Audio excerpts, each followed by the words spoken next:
창세기 1장 1절입니다. 태초에 하나님이 천지를 창조하시니라. 아멘. 하나님께서 뭐를 만드셨대요? 하늘과 땅을 만드셨다고 이야기를 합니다. 이것을 놓고 과학자들 사이에서도 창조론, 진화론 이런 것이 있죠. 그래서 창조론, 진화론 얘기는 이미 수백 년 동안 쌓아왔던 이야기고 또 그 가운데서도 여러 가지 사실은 분파들이 나뉩니다. 이걸 놓고 맨날 주로 기독교인들과 비기독교인들이 하나님께서 천지를 창조하셨냐 아니면 진화를 했냐 놓고 갑론을박하는데, 그리고 그것을 놓고 가장 핵심적으로 다루는 그 성경 본문이 바로 이 구절입니다. 이 창세기 1장을 놓고 다투는데, 사실은 어떻게 보면 그 모든 과학적인 논의는 창세기 1장이 하고자 하는 말씀에서 약간 비껴서 있다고 볼 수 있습니다.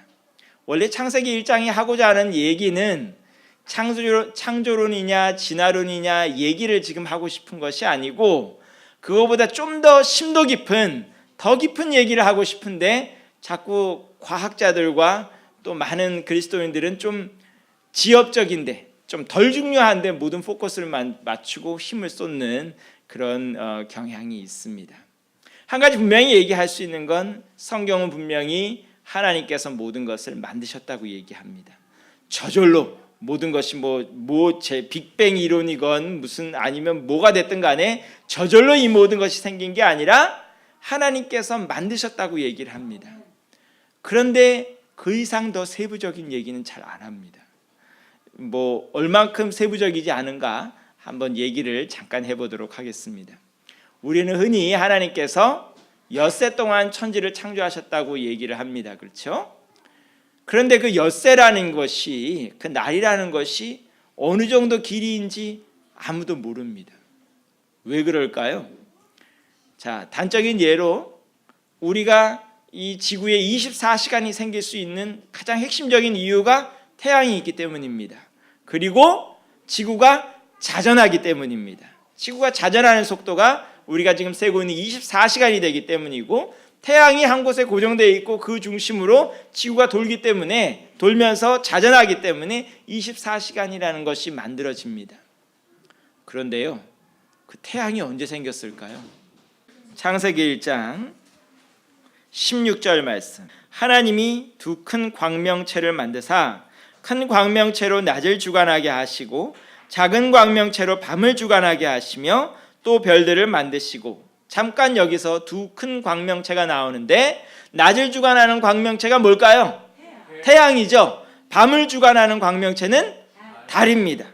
하나님이 그것들을 하늘에 궁창에 두어 땅을 비추게 하시며 낮과 밤을 주관하게 하시고 빛과 어둠을 나뉘게 하시니 하나님이 보시기에 좋았더라. 근데 이게 몇째 날이냐? 19절 말씀을 보면 저녁이 되고 아침이 되니 이는 넷째 날이니라. 그러면 대체 첫째 날, 둘째 날, 셋째 날은, 최소한 첫째 날, 둘째 날, 셋째 날은 태양이 없었던 날이거든요.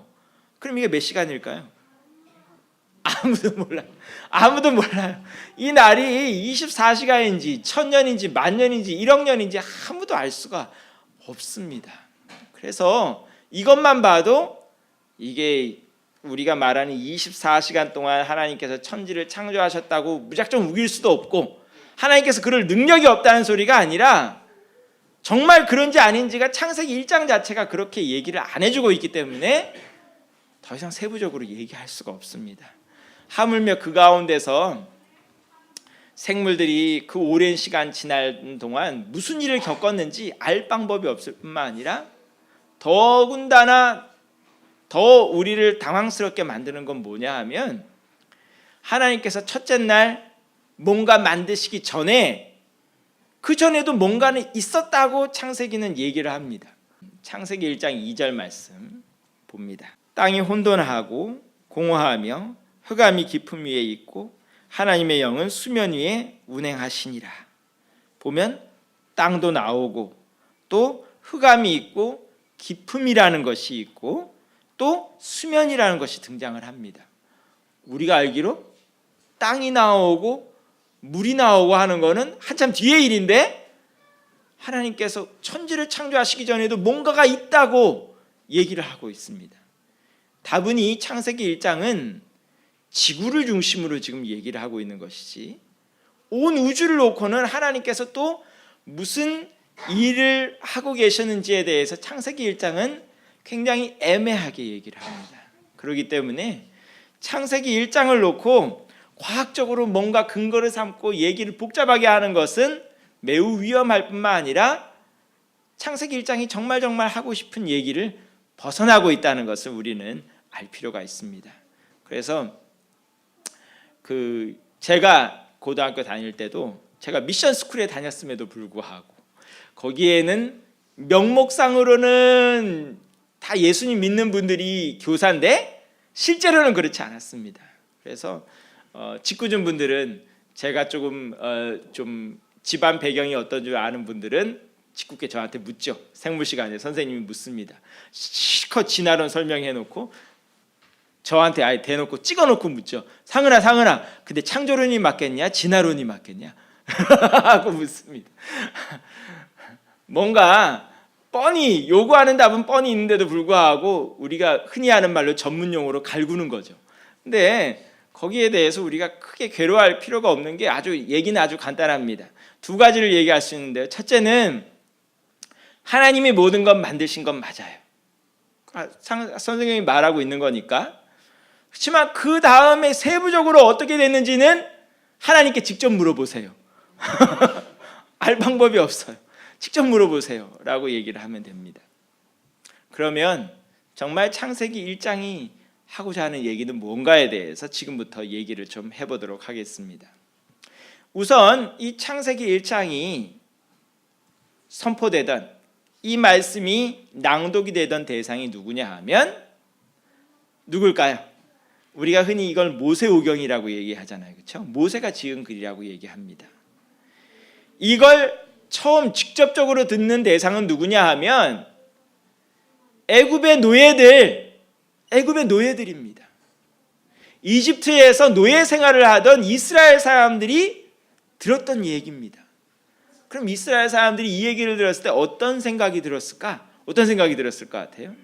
이집트에서는 파라오라고도 그러죠. 바로라는 이집트의 왕이 신입니다. 신의 아들이자 신입니다. 그 신이 모든 것을 다 만들었다 그러고, 근데 정확히 말해서는 이집트에는 신들이 많습니다. 그래서 한 신이 모든 것을 만든 것도 아니고 여러 신이 개입되어 있고 그 신들이 다스리던 나라가 이집트입니다. 그 이집트에서 종살이하던 사람들이 이스라엘 백성들입니다. 그런데 모세는 그들에게 뭐라고 얘기했을까요? 너희가 섬기는, 너희에게 약속을 주시고 너희를 보호하시고 너희를 지금 구원하시는 그 하나님이 뭐 하셨다고요? 이 모든 거 다 만드신 거야. 이스라엘 사람들 입장에서는 충격적인 거죠.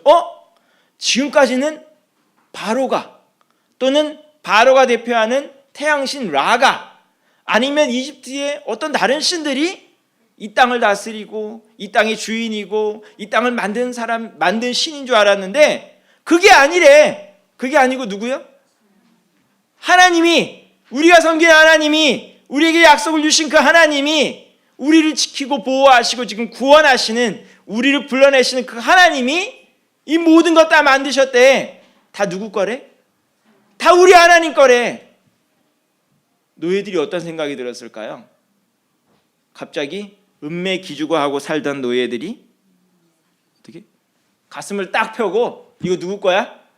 우리 하나님 거야. 우리 하나님 거야. 승리의 노래이고 창세기 1장은 기본적으로 승리의 노래입니다. 야, 니네가 섬기는 그 신 가짜래. 진짜 신은 누구래? 내 하나님이래.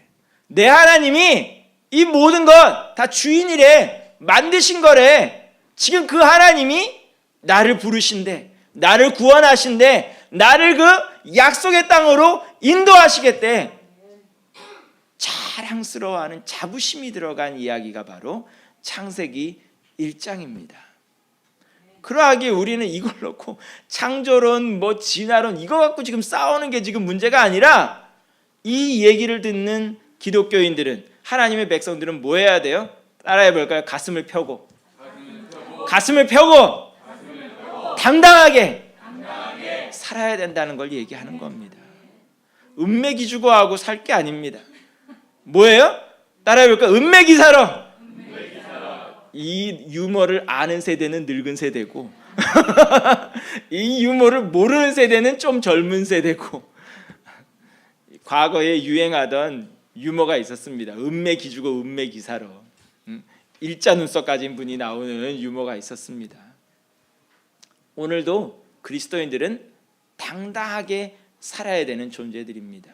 우리가 신앙 고백에서 천지를 만드신 하나님을 고백하는 것은 바로 우리에게 뭘 가지라? 자부심을 가지고 자신감을 가지라는 것이 들어가 있는 얘기입니다. 하나님께서 이 모든 것 만드셨대 자체가 중요한 것이 아니라, 그 하나님이 어떤 하나님이라고요? 지난주에 배웠잖아요. 그 하나님이 누구라고요? 따라해 볼까요? 내 아버지. 온 천지를 만드신 그 하나님이 내 아버지라는 것을 고백하는 것이 신앙 고백이고, 그 하나님이 나를 보호하시고 구원하시고 지켜주신다는 것을 고백하는 것이 신앙 고백입니다. 오늘도 여러분은 무엇 때문에 기죽어 살고 있습니까? 무엇을 두려워하고 있습니까? 이스라엘 사람들이 끊임없이 성경을 통하여 들었던 얘기는, 하나님은 뭐 하시는 자라? 따라해 볼까요? 이스라엘을 지키시는 자라. 그 이스라엘 중에 누가 들어가 있어요? 나도 들어가 있습니다. 저 팔레스타인 땅에서, 중동 땅에서 맨날 싸움하는 그 이스라엘 사람을 얘기하는 것이 아니고요. 로마서 오게 되면 하나님의 자손들, 아브라함의 자손들은 누구라고 했을까요? 아브라함과 같은 믿음을 가진 사람들이 참 이스라엘이고 하나님의 백성이고 아브라함의 자손이라고 하였습니다. 오늘도 믿음을 가지고 있는 그 사람, 오늘도 천지를 만드신 그 하나님을 믿고 의지하는 그 사람에게 당해낼 사람이 없고 그 사람들을 막아설 세력이 없다는 것 우리는 기억해야 할 것입니다. 또한 이 말씀을 들었던 사람들이 누구냐? 이 성경이 모세가 아무리 썼어도 그 성경들은 계속 제사장들 또는 아주 지식인들만 주로 읽었던 글이었는데 비해서 이 글이 본격적으로 유포되기 시작하고 사람들에게 들려지기 시작했던 것은 바로 이스라엘 사람들이 바벨론 포로로 잡혀갔을 때입니다. 바로 바벨론 포로 생활을 할 때에 또다시 이 말씀이 글이 되기 시작하고 여러 사람들이 읽는 말씀으로 편찬되기 시작했습니다. 이 글을 읽은 포로 생활하던 이스라엘 백성들은 또 어떤 생각했을까요? 우리에게 약속을 주신 그 하나님이 천지를 만드셨대. 그럼 그 하나님이 어떻게 하실까요? 자, 여기서 만든다는 의미가 시작되고 있습니다. 우리가 뭔가를 만들 때 물론 아무런 개념 없이 만드는 사람도 있을 겁니다. 그렇지만 보통 사람들은 뭔가를 만들 때 뭐래요? 계획이 있어요. 계획이 있어요. 과거에 그 일본에서 만들었던 동영상 중에 어떤 게 있냐 하면, 어떤 아이가 그 수업 시간에, 미술 시간에 뭔가를 만들려고 하면 도화지에 까만 색칠만 하는 아이가 있었어요. 그 동영상 내용이 그래요. 까만 색칠만 하는 거예요. 그래서 선생님들이 이상하게 본 거예요. 얘는 뭔가 정신적으로 문제가 있나? 아니면 심리적으로 뭔가 뭐 압박감이 있나? 뭐가 문제지? 왜 맨날 이걸 갖다가 도화지에 까만 색칠만 할까? 그런데 어느 날 어떤 선생님이, 근데 까만 색칠도 보니까 무조건 까만 색칠이 아니라 어떤 데는 조금 귀퉁이가 하얀 데도 있고 어떤 데는 좀 더 하얀색이 좀 더 많은 데도 있고, 그러니까 까만 색칠을 덜 칠한 거죠. 그래서 까만 색칠도 뭔가 이게 단순히 무조건 까만 색칠이 아니라 뭔가 모양이 있고 패턴이 있어서 선생님이 뭔가 고민을 하는 거예요. 대체 얘가 왜 이럴까?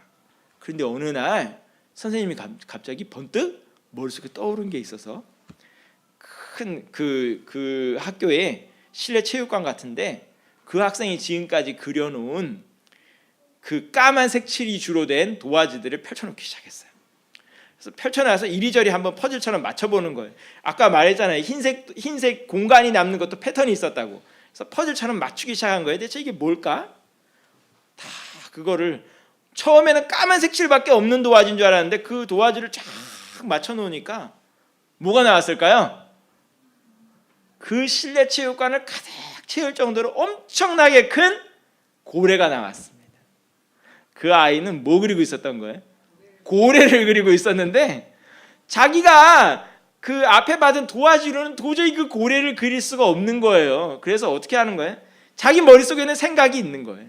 자기 머릿속에는 생각이 있고 남들이 볼 때는 무작정 까만 색깔 칠하는 것 같은데 자기 머릿속에는 생각이 있는 거예요. 그리고 그것을 맞춰보니까 정말 큰 고래가 나오는 거예요. 우리 인생도 이 세상도 우리 눈에는 무조건 까만 색깔 칠한 것처럼 보입니다. 대체 이 나라가 어떻게 흘러가는지, 우리 가정이 어디로 가고 있는 건지, 내 인생이 대체 어디로 가고 있는 건지 알 방법이 없지요. 그렇지만 그 모든 퍼즐을 계획하고 계시는 분은 분명히 있습니다. 누구라고요? 그분이 하나님이라고요. 하나님께서 하늘과 땅을 만드셨다고 했을 때는 그 얘기가 포함되어 있습니다. 그 천지 만물을 만드신 그 핵심에는 누가 있느냐 하면 인간이 있거든요. 그 핵심에는 사람이 있습니다. 바로 여러분이 있습니다. 우리가 창조론과 진화론 얘기하면서 사실은 세부적인 내용, 몇째 날에 뭐가 나왔고 그 내용보다 훨씬 더 중요한 거는 뭐냐 하면은 우리 인생들이, 온 천하 만물이 목적이 있다는 것입니다. 여러분, 이곳에 모인 한 분도 아무런 의미 없이 이 땅에 던져진 분은 없습니다. 진화론은 뭐라고 얘기하느냐 하면 뭐라고 얘기해요? 목적이 있게 생긴 게 아닙니다. 우리가 어쩌다 진화하고 도태되고 남고 적응하고 어떻게 하다 보니까 우리가 나온 거지 목적이 있어서 나온 것이 아닙니다. 하지만 성경이 말하는 창조론은 뭐예요? 한 사람 한 사람에게 목적이 있습니다. 한 사람도 의미 없이 이 땅에 있는 분이 없습니다. 그것을 놓고 우리는 좀 어려운 말로 뭐라 하느냐 하면 소명이 있다고 말하고 사명이 있다고 말합니다. 소명은 뭐예요? 하나님께서 우리를 부르셨다는 거고요. 목적이 있어서 만드셨다는 거고, 사명은 뭐냐 하면요, 그 목적을 이루는 일을 얘기하는 것입니다. 하나님께서 우리를 만드신 그 일을 이루기 위해서 구체적으로 해야 되는 것이 사명입니다. 제가 우리 교회 성도들, 우리 청년들 보면서 많이 고민하죠. 직업을 놓고도 진로를 놓고도 여러 가지를 고민하고, 또한 젊은이들 가정을 꾸리고 애도 낳고 여러 가지를 놓고 고민하고 기도하고 간구합니다. 근데 그 청년들을 위해서, 우리 젊은이들을 위해서, 좀 더 넓게는 우리 모든 성도들을 위해서 항상 제가 기도하는 것은 우리 성도들이 단순히 먹고 사는 게 아니라 사명을 찾게 해주세요라고 기도를 합니다. 우리가 각자가 하나님 앞에 이 땅에 생명을 부여받았을 때 해야 될 일이 있는데 그거 깨닫지 못하고 무작정 먹고 사는 일, 돈 벌어 가지고 먹고 사는 일에 매진하면서 앞만 보고 살아가면 아무런 의미 없이, 제가 어렸을 때 정말 충격적으로 들었던 어느 부흥사님의 사자성어 재분기사라는 말을 하셨어요. 이제 그 당시에 목사님이 자기가 만들어낸 말일 거예요. 재분기사. 이게 무슨 소리냐 하면 만들재 똥분자, 그 다음에 기구를 말하는 기자, 그 다음에 죽을 사자. 무슨 소리일 것 같아요? 똥 만드는 기계가 죽었다. 무슨 소리인 것 같아요?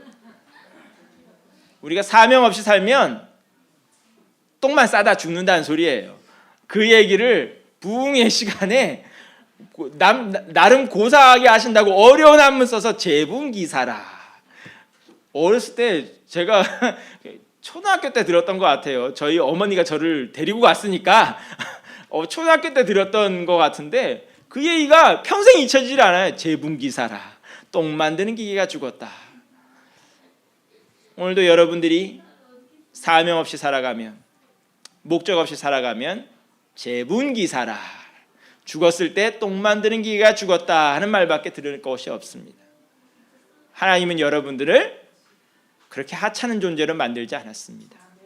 하나님은 여러분들에게 분명히 원대한 꿈을 주셨고 그 꿈을 이루기 위한 목표가 있고 그 목표를 이루기 위해서 해야 될 일이 있습니다. 하나님 앞에 사명 찾는 여러분들이 되기를 원합니다. 또한 하나님께서 천지를 만드셨다고 했을 때 우리가 여기서 잘 알아야 될 것은 여기 나오는 특별히 하늘은 단순히 눈에 보이는 파란 하늘만 얘기하는 것이 아닙니다. 물론 그것이 포함되어 있지만 여기서 더 중요하게 말하고자 하는 것은 하늘은 구체적으로 어떤 곳이냐 하면 모든 것 위에 있는 것입니다. 오늘 제가 주보에 용어 해설을 달아놨죠. 하늘 복잡하게 쓰여 있는데 여기서 말하고 싶은 건 뭐냐면 하나님께서 하늘에 계신다 또는 하나님께서 하늘을 만드셨다고 했을 때 그 하늘은 단순히 파란 하늘만 얘기하는 것이 아니라 가장 좋은 것, 최상의 것을 의미한다는 것을 얘기하는 겁니다. 하나님께서 땅과 하늘을 만드셨다고 했을 땐 그건 무슨 의미가 있을까요? 인생의 밑바닥, 가장 천하고 어려운 그런 문제도 다 하나님의 손안에 있지만 하나님께서는 우리에게 가장 좋은 것을 주시는, 좋은 것을 예비하시는 하나님이라는 것도 같이 포함하고 있습니다. 그래서 하나님께서 우리를 어디로 인도하신대요? 오늘 이정수 집사님 주 하나님 지으신 모든 세계 보면 이런 가사 나오잖아요. 저 천국으로 날 인도하리. 천국이 어디 있어요? 천국이 여기서 몇천 킬로 떨어져 있는 건가요? 맥광년 가면 천국이 나오나요? 얼마나 가면 천국이 나올까요? 거기서 말하는 하늘나라는 그야말로 하늘 어디엔가 붙어있는 하늘나라를 얘기하는 것이 아니라 하나님께서 우리를 위하여 예배하신 그 나라는 가장 좋은 것, 뭐든지 가장 최상의 것, 우리가 꿈꿀 수 있고 상상할 수 있는 그 너머에 있는 것, 그것이 바로 하나님께서 우리를 위하여 예배하신 나라라는 것을 의미하는 겁니다. 장담하건대 여러분들이 아무리 우주선 타고 날아가도 하나님 천국은 나오지 않습니다. 하나님께서 만드신 그 나라는 그런 식으로 존재하는 나라가 아니고 가장 좋은 것, 최상의 것을 의미하는 나라이기에 그 천국은 오늘도 우리 가운데도 있다고 하였습니다. 예수님께서 하신 말씀이죠. 우리가 죽어서만 가는 게 천국이 아니고 우리가 주님 영접하고 믿으면 천국이 어디에 있느니라? 너희 가운데 있다고 말씀하셨습니다. 오늘도 하나님께서는 여러분을 천국 생활하게 만드시는 분입니다. 하나님은 오늘도 여러분이 비참하고 어렵고 절망적으로 살기를 원하시는 분이 아니라 여러분에게 소망을 주시고 능력을 주시고 행복하고 기쁘게 살기를 원하시는 분입니다. 하나님은 여러분에게 가장 좋은 것을 예배하고 계시는 분입니다. 그것을 믿는 것이 하나님께서 하늘과 땅을 창조하셨다고 고백하는 장면입니다. 우리의 빛 되신 아버지, 빛의 아버지께는 모든 좋은 것이 있고 가장 귀한 것이 있기에 우리가 좋은 것을, 가치 있는 것을 찾으려면 어떻게 해야 돼요? 하나님께 나아가야 돼요. 이 땅에서 아무리 가치 있는 것을 찾아봤자 그 가치는 수시로 변할 뿐만 아니라 순식간에 다 흩어지는 재가 되고 쓰레기가 되고 만다는 것 우리는 기억할 필요가 있습니다. 제가 우리 할머니 할아버지를 항상 기억할 때 좀 답답하게 봤던 것 중에 하나는 우리 할머니 할아버지는 이북에서 피난 오신 분들이잖아요. 그래서 항상 뭐든지 귀하게 여기시고 함부로 버리시질 않아요. 그러다 보니까 어떠냐 하면 어디서 선물을 받든 샀든 간에 가장 귀하고 좋은 거는 어떻게 할까요? 꽁꽁 숨겨놓고 있어요. 그래서 양말 다 떨어져 가고 속옷 다 떨어져 가고 하는데도 맨날 옷이 없는 게 아니에요. 뭐 할까요? 맨날 농어 어딘가에 처박혀 있는 거예요. 그러다 보니까 정작 그걸 꺼내 입을 때는 어떤 현상이 생기냐? 유행 다 지나고 요즘 나오는 거에 비하면 기능성도 떨어지고 뭐든지 후진게 돼버리는 거예요. 원래는 좋은 거였는데. 그렇죠? 하나님께 가장 좋은 것이 있다고 했을 때 우리가 왜 맨날 밀어놔요? 그렇죠? 그 하나님께 빨리빨리 나아가고 그 하나님께 가장 귀한 거 그때그때 받아야죠. 그렇죠? 항상 하나님의 복과 은혜 듣고 있으면서 처박아 놓게 되면 말로는 맨날 듣잖아요. 그렇죠? 하나님께 가면 정말 기뻐요. 말은 맨날 그러면서 하나님께 나아가지 않고 버티고 있으면 어떻게 돼요? 하나님께서 아무리 좋은 곳 예배하고 계셔도 그건 다 철진한 복과 은혜가 될 수밖에 없습니다. 네가 그때 나한테 나와왔다라면, 네가 그때 나한테 구했더라면 내가 너한테 가장 좋은 것 줄 수 있었는데 철 다 지나고 주의 은혜의 때 다 지나고 터덜 늦게 가서 하나님께 구하면, 전도서에 굉장히 재밌는 얘기들이 나오죠. 전도서에 보게 되면 우리가 그냥 읽으면 뭔 소리인지 모르는 얘기가 나옵니다. 전도서 12장 1절 말씀부터 제가 한번 읽어볼게요. 너는 청년의 때에 너의 창조주를 기억하라. 곧 공고한 날이 이르기 전에 나는 아무 낙이 없다고 할 해들이 갑갑기 전에, 자 2절부터 잘 보세요. 해와 빛과 달과 별들이 어둡기 전에 빛 위에 구름이 다시 일어나기 전에 그리하라. 이게 뭔 소린지, 갑자기 왜 해와 달과 별들이 어둡기 전에? 이거 뭔 소리일까? 왜 어두워질까요? 눈이 침침해진다는 소리예요. 자 3절 말씀 보면 그런 날에는 집을 지키는 자들이 떨 것이며, 집을 지키는 자들이 떨어요. 왜 떨까요? 우리 신체를 지금 얘기하고 있는 거예요. 어쨌든 그래 떨 것이며 힘있는 자들이 구부러질 것이며 힘이 있었던 척추가 꾸부정하게 되고 맷돌질하는 자들이 적음으로 그칠 것이며, 맷돌질하는 자들이 뭘까요? 이빨이죠. 이빨이죠. 맷돌질하는 자들이 적어지면 어떻게 돼요? 이빨들이 다 빠지는 거죠. 먹고 싶어도 먹지 못하는 겁니다. 창들로 내다보는 자가 어두워질 것이며, 뭐예요? 눈이 침침해지는 거죠. 길거리 문들이 닫혀질 것이며, 뭘까요? 귀가 어두워지는 거죠. 맷돌 소리가 적어질 것이며, 이가 없으니까 씹는 소리가 적어지죠. 그리고 새의 소리로 말미암아 일어날 것이며 잠이 없어지는 거죠. 음악하는 여자들은 다 쇠하여질 것이며 주위에 풍악이 울려도 안 들려요. 자, 이게 전도서 12장 얘기가 바로 우리가 아무것도 할 수 없어지는 그날이 온다 이 소리입니다. 어두운 밤이 오기 전에 뭐 하라고 했을까요? 찬송가 있잖아요. 어두운 밤 오기 전에 뭐 하라고요? 힘써서 일하라. 힘써서 일하라. 어두운 밤 쉬내리니 내 직분 지켜서 힘써서 일하라고 말하잖아요. 그렇죠? 전도서 12장의 이야기가 현실이 되기 전에 여러분들 사명 찾으시고 열심히 일할 수 있는 여러분들이 되기를 바랍니다. 왜요? 하나님께서는 여러분들을 위해서 하늘을 준비하고 계시니까, 가장 좋은 것을 준비하고 계시니까, 상급 준비하고 계시니까 여러분들이 힘내실 수 있기를 간절히 축원합니다. 마지막으로 한 가지 말씀만 더 하고 오늘 말씀을 맺겠습니다. 제가 제일 처음에 하나님께서 천지를 만드신 분이라고 얘기했을 때, 이집트에 있던 노예들이, 바벨론 포로로 잡혀있던 자들이 어떠한 심정으로 들었을 것이라 하는 얘기를 말씀드렸잖아요. 그렇죠? 자부심에 관한 얘기라고요.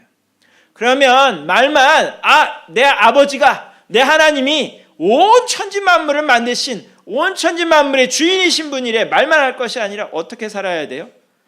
그런 자부심에 맞춰 살아야죠. 그렇죠? 자부심 있는 자로 살아야죠.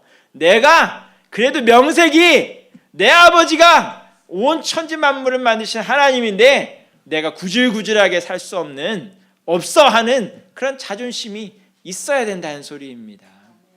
오늘 주보를 보게 되면 제가 어떤 글을 달아놨냐 하면 좀 어려운 말이에요. 독일어로 샤덴프로이데라는 말을 적어놨어요. 이게 무슨 소리냐 하면,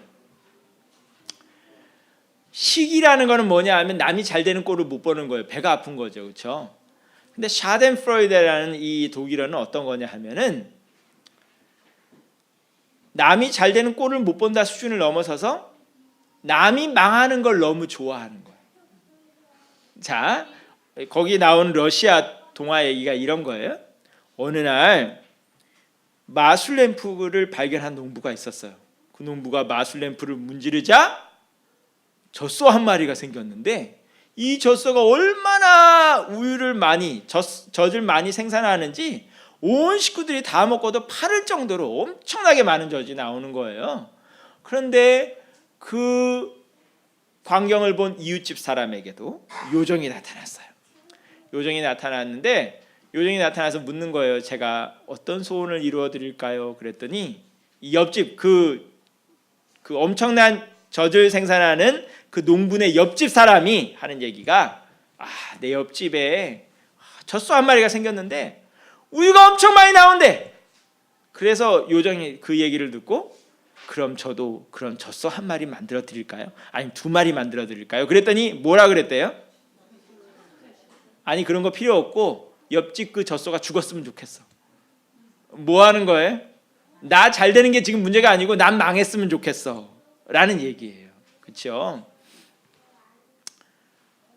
우리가 창세기 1장을 보게 되면 우리가 하나님의 모습을 닮은 사람이래요. 하나님께서 우리를 만드실 때 하나님의 모습대로 만드셨대요. 그 얘기를 보면 복잡하게 신학적으로 복잡하게 얘기할 수 있지만 간단하게 얘기하자면 뭐예요? 여러분 한 사람 한 사람이 누구 닮았다는 거예요? 하나님 닮았다는 거예요. 세상 사람들은 우리조차도 하나님 볼 수 없어요. 그런데 이 땅 사람들이 하나님을 보는 방법이 뭐래요? 여러분들을 보면 하나님을 볼 수 있대요. 그렇죠? 아까 자부심하고도 다시 연결되는 얘기인데요. 여러분들을 볼 때 하나님이 보여야 되는데 여러분들을 볼 때 시기심을 넘어서 난 망했으면 좋겠다는 독한 심술 가지고 사는 사람이 보이면 하나님은커녕 악마가 보일 거예요. 그렇죠? 악마를 보았다가 아니고요. 하나님을 보았다가 돼야 될 거 아니에요. 그렇죠? 자, 따라해 볼까요? 나를 보면 하나님이 보입니다. 여러분들은 하나님의 명예를 걸머쥐고 있습니다. 여러분들을 볼 때 하나님이 보일 수 있어야 됩니다. 자부심을 가지고 살아야 됩니다. 세상의 구질구질한 욕심과 이익에 내가 쉽게 그 명예를 팔아치워서는 안 됩니다. 오늘도 하나님의 자녀된 우리들이, 하나님의 모습대로 창조된 우리들이 자존심 가지고 자부심 가지고 하나님의 명예를 드높이며 살 수 있기를 간절히 축원합니다. 기도하겠습니다.